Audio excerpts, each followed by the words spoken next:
بسم اللہ الرحمن الرحیم۔ حضرت علی رضی اللہ تعالیٰ عنہ ایک دن لوگوں میں بیان کر رہے تھے۔ انہوں نے فرمایا، اے لوگوں بتاؤ لوگوں میں سب سے زیادہ بہادر کون ہے؟ لوگوں نے کہا، اے امیر المؤمنین آپ۔ حضرت علی رضی اللہ تعالیٰ عنہ نے کہا کہ جو بھی میرے مقابلے میں آیا میں تو اس پر غالب ہوا۔ سب سے بہادر تو حضرت ابو بکر رضی اللہ تعالیٰ عنہ ہیں۔ ہم لوگوں نے غزوہ بدر کے موقع پر حضور صلی اللہ علیہ وسلم کے لیے چھپر بنایا تھا۔ پھر ہم نے کہا کہ کون حضور صلی اللہ علیہ وسلم کے ساتھ رہے گا تاکہ کوئی مشرک حضور صلی اللہ علیہ وسلم پر حملے کا ارادہ نہ کر سکے۔ اللہ کی قسم ہم میں سے کوئی بھی حضور صلی اللہ علیہ وسلم کے قریب نہ جا سکا، بس ایک ابو بکر نے اس کی ہمت کی اور وہ ننگی تلوار لیے ہوئے حضور صلی اللہ علیہ وسلم کے سراہنے کھڑے رہے۔ جو کافر بھی حضور صلی اللہ علیہ وسلم کی طرف آنے کا ارادہ کرتا تو یہ اس پر جھپٹتے۔ تو یہ ہیں لوگوں میں سب سے زیادہ بہادر۔ میں نے ایک دفعہ دیکھا کہ قریش نے حضور صلی اللہ علیہ وسلم کو چاروں طرف سے پکڑ رکھا تھا۔ کوئی آپ پر ناراض ہو رہا تھا، کوئی آپ کو جھجوڑ رہا تھا، اور وہ یہ کہہ رہے تھے کہ تم نے تمام خداؤں کو ایک خدا بنا دیا۔ اور اللہ کی قسم اس دن بھی حضرت ابو بکر رضی اللہ تعالیٰ عنہ کے علاوہ ہم میں سے اور کوئی حضور صلی اللہ علیہ وسلم کے قریب نہ جا سکا۔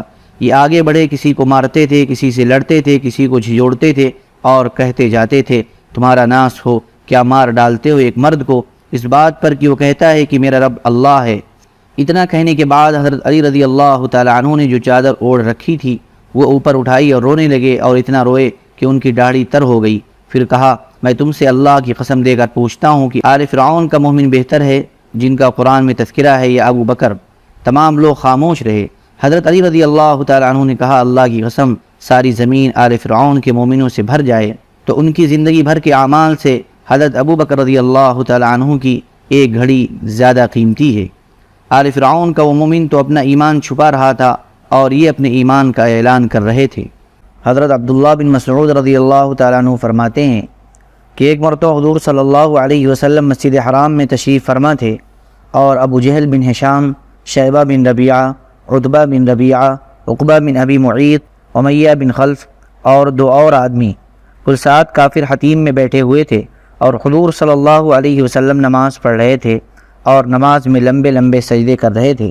ابو جہل نے کہا کہ تم میں سے کون ایسا ہے جو فلاں جگہ جائے جہاں فلاں قبیلہ نے جانور ذبح کر رکھا ہے اور اس کی اوجڑی ہمارے پاس لے آئے، پھر ہم وہ اوجڑی محمد کے اوپر ڈال دیں گے۔ ان میں سے سب سے زیادہ بدبخت عقبہ بن ابی معیط گیا، اور اس نے وہ اوجڑی لا کر حضور صلی اللہ علیہ وسلم کے کندھوں پر ڈال دی، جبکہ حضور صلی اللہ علیہ وسلم سجدے میں تھے۔ میں وہاں کھڑا تھا، مجھ میں بولنے کی بھی ہمت نہ تھی، میں تو اپنی حفاظت نہیں کر سکتا تھا۔ میں وہاں سے جانے لگا کہ اتنے میں آپ کی صاحبزادی حضرت فاطمہ نے یہ خبر سنی۔ وہ دوڑی ہوئی آئیں اور آپ کے کندھوں سے اوجڑی کو انہوں نے اتارا، پھر قریش کی طرف متوجہ ہو کر ان کو برا بھلا کہنے لگ گئیں۔ کافروں نے ان کو کچھ جواب نہ دیا۔ حضور صلی اللہ علیہ وسلم نے اپنی عادت کے مطابق سجدہ پورا کر کے سر اٹھایا۔ جب آپ نماز سے فارغ ہوئے تو 3 مرتبہ یہ بددعا کی، اے اللہ تو قریش کی پکڑ فرما، عتبہ، عقبہ، ابو جہل اور شیبہ کی پکڑ فرما۔ پھر آپ مسجد حرام سے باہر تشریف لے گئے۔ راستے میں آپ کو ابو البختری بغل میں کوڑا دبائے ہوئے ملا۔ اس نے حضور صلی اللہ علیہ وسلم کا چہرہ پریشان دیکھ کر پوچھا کہ آپ کو کیا ہوا؟ آپ نے فرمایا، مجھے جانے دو۔ اس نے کہا، خدا جانتا ہے کہ میں آپ کو اس وقت تک نہیں چھوڑوں گا جب تک کہ آپ مجھے نہ بتا دیں کہ آپ کو کیا پیش آیا ہے۔ آپ کو ضرور کوئی بڑی تکلیف پہنچی ہے۔ جب آپ نے دیکھا کہ یہ تو مجھے بتائے بغیر نہیں چھوڑے گا تو آپ نے اس کو سارا واقعہ بتا دیا کہ ابو جہل کے کہنے پر آپ پر اوجڑی ڈالی گئی۔ ابو البختری نے کہا، آؤ مسجد چلیں۔ حضور اقدس صلی اللہ علیہ وسلم اور ابو البختری چلے اور مسجد میں داخل ہوئے۔ پھر ابو البختری ابو جہل کی طرف متوجہ ہو کر بولا، اے ابو الحکم، کیا تمہارے ہی کہنے کی وجہ سے محمد پر اوجڑی ڈالی گئی ہے؟ اس نے کہا، ہاں۔ ابو البختری نے کوڑا اٹھا کر اس کے سر پر مارا۔ کافروں میں آپس میں ہاتھا پائی ہونے لگی۔ ابو جہل چلایا، تم لوگوں کا ناس ہو، تمہارا اس ہاتھا پائی سے محمد کا فائدہ ہو رہا ہے۔ محمد تو یہ چاہتے ہیں کہ ہمارے درمیان دشمنی پیدا ہو جائے اور وہ اور ان کے ساتھی بچے رہیں۔ بخاری اور مسلم اور ترمذی وغیرہ نے ابو البختری والے قصے کو مختصر نقل کیا ہے، اور صحیح بخاری میں یہ بھی ہے کہ حضور صلی اللہ علیہ وسلم پر اوجڑی ڈالنے کے بعد وہ لوگ زور زور سے ہنسنے لگے اور ہنسی کے مارے ایک دوسرے پر گر رہے تھے۔ امام احمد کی روایت میں یہ ہے کہ حضرت عبداللہ فرماتے ہیں کہ میں نے ان 7 کافروں کو دیکھا کہ یہ سارے کے سارے جنگ بدر کے دن قتل کیے گئے۔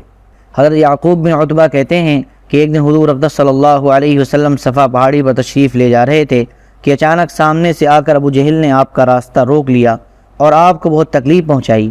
حضرت حمزہ شکاری آدمی تھے اور اس دن وہ شکار کرنے گئے ہوئے تھے، اور حضور صلی اللہ علیہ وسلم کے ساتھ ابو جہل نے جو کچھ کیا وہ حضرت حمزہ کی بیوی نے دیکھ لیا تھا۔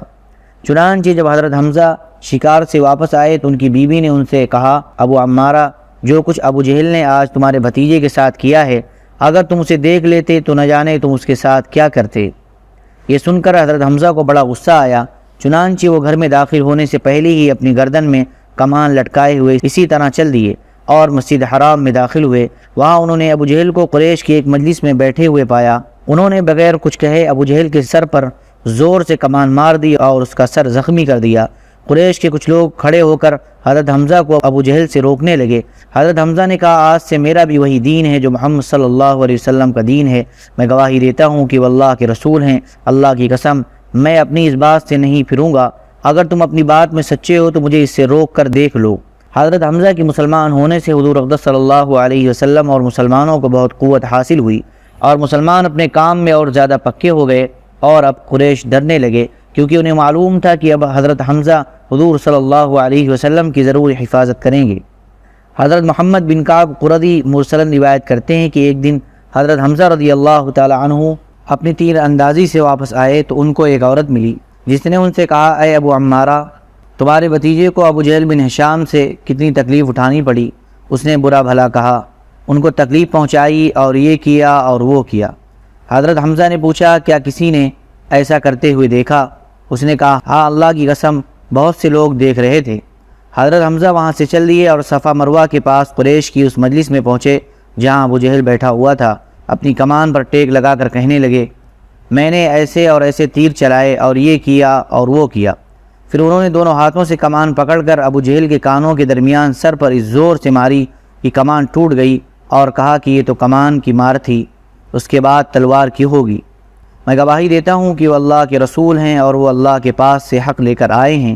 لوگوں نے کہا، اے ابو عمارہ، وہ ہمارے معبودوں کو برا بھلا کہتے ہیں، اور یہ کام تو ایسا ہے کہ اگر تم بھی کرو تو ہم تمہیں نہ کرنے دیں، حالانکہ تم ان سے افضل ہو، اور اے ابو عمارہ تم بدخلق نہ تھے۔ سبحان ربک رب العزت عما یصفون وسلام علی المرسلین الحمد للہ رب العالمین۔